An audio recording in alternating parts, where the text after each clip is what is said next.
Dollar strength is really upsetting governments throughout Asia, as it should. Japan in particular is threatening major intervention to turn around the yen before it gets any weaker. But this isn't about Japan or the yen or the yuan. It's what's on the other side of all of these things. That's dollar, meaning Eurodollar. But that's the part you never hear. The mainstream always sells this as a Japan thing or a China thing, when in fact it is a global thing, and that's why we need to be paying attention to it. This is not just about Japan. It's what the Eurodollar is trying to tell us about what's really unfolding right now. But as far as Japan is concerned, Japanese Finance Minister Shunichi Suzuki said today, "We are watching market moves with a high sense of urgency. We will take bold measures against excessive moves without ruling out any options," which many people have taken to mean the interventions are going to be rolling out any moment now. But Suzuki, as well as everyone else, should take to heart what was written more than 3 decades ago about these currency markets and what's really behind them. In September 1992, as the pound was falling into its crisis, the New York Times wrote an article about it that contained one of the most truthful statements, factually accurate statements that you'll ever see in any mainstream media source. And remember, this is 1992, something that we should all be taking to heart in 2024. The world's currency markets, it seems, are no longer governed by central bankers in Washington and Bonn, but by traders and investors in Tokyo, London, and New York, the Eurodollar system, as the chaos in the currency markets this past week has shown. And as we get more and more chaos and what seems to be more than a fluctuation in currency markets this week, we need to remember the lesson here. It's not yen, it's not yuan, it's not even really dollar. It's the Eurodollar behind all of these things, and it is doing things. We need to understand what those things are. So let's review what the Japanese have done with their interventions and the trends in Japan's yen and how that relates to other factors around the global system. And we're going to start with the last Japanese intervention in the yen, which was in 2022. Remember 2022, especially September and October 2022? Major global funding crisis, collateral shortage. Everybody blamed the UK and the gilt market, but it was much broader than that. The US dollar exchange value was rising precipitously, and other currencies, not just Japan's yen, were falling against it. But the yen in particular, we're going to focus on that one. That led to the Japanese government on September 22nd, 2022, intervening. They sold US dollars and bought 2.84 trillion worth of JPY. And it basically had a one-day impact on the currency exchange value. Instead, just after that, not long after that, the currency began to fall all over again. Fast forward through October with all the stuff in the Swiss National Bank, with more funding crisis and collateral shortage indications, real big problems around the world. Japanese authorities were back on October 21st, 2022, buying up 5.62 trillion worth of yen, using US dollars again as the other side of it. And as luck would have it, October 20th, the day before this intervention, ended up being the low point for the yen up until recently. After the one-day response to the intervention, come back in with another follow-up intervention on October 24th for 730 billion yen. And October 30th, the yen is falling back toward 149 again. Didn't quite get to 149 and 150, but it was weakening. And it was actually on November 1st moving forward in 2022 when the yen suddenly finally turned around and went higher again. But that raises the question, did the interventions cause the yen to turn around? What was it that actually strengthened the yen from there in late 2022? Now, we'll put a pin in that and come back to that later in the show, because what that really tied into is everything that we're going to discuss here. Again, Eurodollar factors, not specifically Japan. Before answering that question, I want to remind you that Eurodollar University, we're having our spring sale right now. Got tremendous deals on the best package we can offer, which is the daily briefing, the deep dive analysis, and the membership, all bundled together at one low price. But if you're interested in just the membership or the daily briefing, we're offering the first month free, so you get a chance to try it out to see what both of those offer. The details Eurodollar.university is the website, so check it out if you're interested. Really good savings and deals there. Prior to October 2022, the last time the Bank of Japan or the Japanese government or anybody had been intervening in the yen, we have to go back to 2010 and 2011 when the Japanese actually had the opposite problem from what they have now. The yen was strengthening against the US dollar and many other currencies, and authorities did not like that because they didn't want to harm their exporters. And their exporters were making very big, loud noises about the fact that the yen kept rising, making their products even more uncompetitive in the global marketplace during a particularly inopportune moment in the Japanese economic history, really the post-2008 environment. And this is the kind of thing that most people still believe happens and still believe is what currencies are about. It's the beggar thy neighbor policies where governments weaken their currencies specifically to try to boost their export sector, a cheat to try to get the local economy to respond by stealing growth and stealing opportunity from other countries around the world, other exporters in competition with whatever country. But that's not what actually happens. As the New York Times article showed in 1992, this is all about Eurodollar stuff. And interventions, even the biggest ones, oftentimes are barely detectable in any of these markets, as was the case starting in 2010. So the yen is strengthening in 2010 against the dollar. And by September 2010, Japanese authorities had had enough. They decided they were going to intervene on September 15th of 2010. This time they're going to be selling 2.12 trillion of yen to buy US dollars. And on that one single day, it did have a pretty big impact. The currency exchange value for JPY went from 83.05 down to 85.63, so a pretty big one-day move. But that was it, just that one single day. And by September 23rd of that year, the yen is heading back higher again, and it continued higher all the way into October. It got as high as 80.48, and then basically went sideways to somewhat lower from there until the unfortunate earthquake and tsunami in March of 2011. In the immediate aftermath of all that, on March 18th of 2011, they sell 693 billion worth of yen on the 18th. When the 17th, the yen JPY had gotten all the way up to 78.74, which is an exceptionally high value.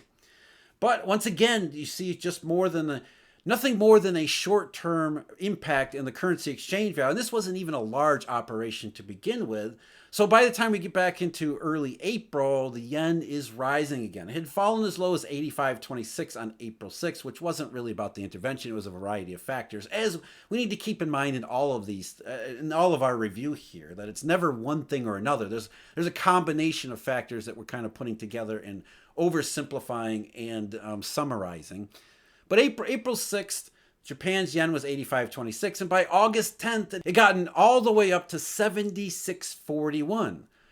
But just before August 10th, Japanese authorities came back in the market for a pretty large, substantial 4.51 trillion intervention. On August 3rd, yen had been 76.87. That had weakened at August 4th with the intervention to 79.01. But by August 10th, the yen's back to 76.41 and strengthening again. But it was August 10th that it started to change, and everything started to change. That was the day after the Federal Reserve held an emergency conference call where they discussed, among other things, maybe bailing out the repo market because of a global dollar shortage, and a big one, a banking crisis that was developing throughout the global system. So from August 10th, JPY was mostly sideways from there until October. When it turned up a little bit around October 20th, it got up to around 75.72, which was its ultimate high, causing authorities in Japan to intervene on October 31st, 2011, with a massive 8.07 trillion JPY operation. And they did it again. There were follow-up operations on November 1st, 2nd, 3rd, and 4th. 283 billion on the first, 228 billion on the second, 203 billion on the third, 306 billion on the fourth. Yet, despite all of those interventions, which were massive interventions late October and early November, JPY kept going higher following them. By November 17th, the currency exchange value is at 76.98, and it didn't seem like there was much of an impact from these operations. In fact, by February 2nd, 2012, JPY was at 76.13, nearly where it had been in October. It had been mainly sideways despite the Japanese best effort. But then, in February 2012, it finally moved sharply lower, not because of the government in Japan or the Bank of Japan doing anything, but because conditions in the real economy and the real financial system, Eurodollar number two, really started to impact the global system. For the big drop, which is mostly tied to the introduction of Abenomics, but more than that, everything had changed in terms of the dollar situation as well as the global economic situation. Eurodollar number two was really the bookend to the original crisis back in August of 2007. Because if August 2007 represented a paradigm shift, not just in the Eurodollar system, but also the global economy, it took some time before that paradigm shift worked its way through the entire system. Because remember, in the immediate aftermath of 2008 and 2009, 2010, it was widely believed that, okay, this is a US-European problem, but Asia and China in particular are going to be able to weather this global Great Recession and come out the other side, maybe even stronger than they started with. There was this conceit that emerging markets were going to finally emerge out from the shadow of developed markets and take over from there. And Japan was riding that wave and benefiting from that up until Eurodollar number two in 2011, which by early 2012 really started to show that even emerging markets, even the invulnerable Chinese economy, was not going to be spared. So 2007 started problems in the West and the Eurodollar system that finally completed the transformation in 2011 and into 2012. And the global economic slowdown in 2012 was enormous and to this day under, if not totally unappreciated.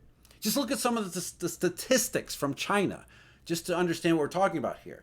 In the first and second quarter of 2011, real GDP was growing at double-digit rates, about 10%.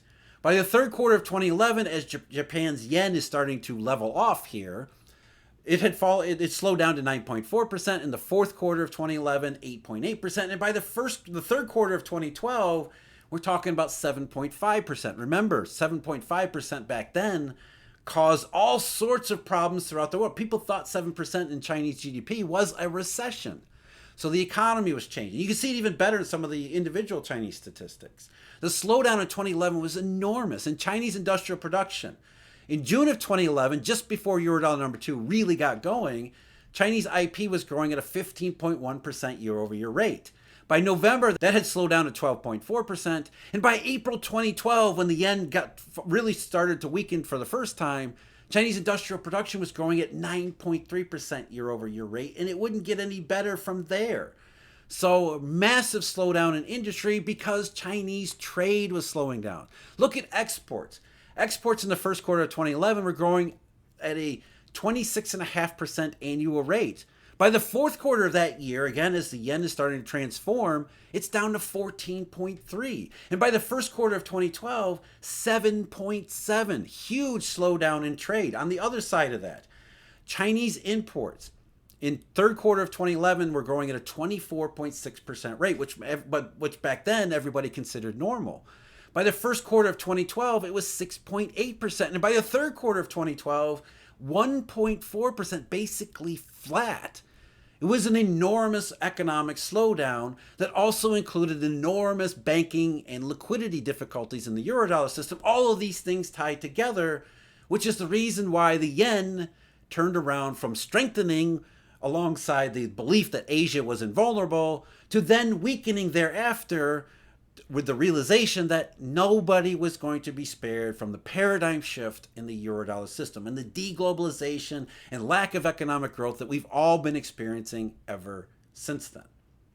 As they said in 1992, the direction of these currencies is set by Eurodollar conditions.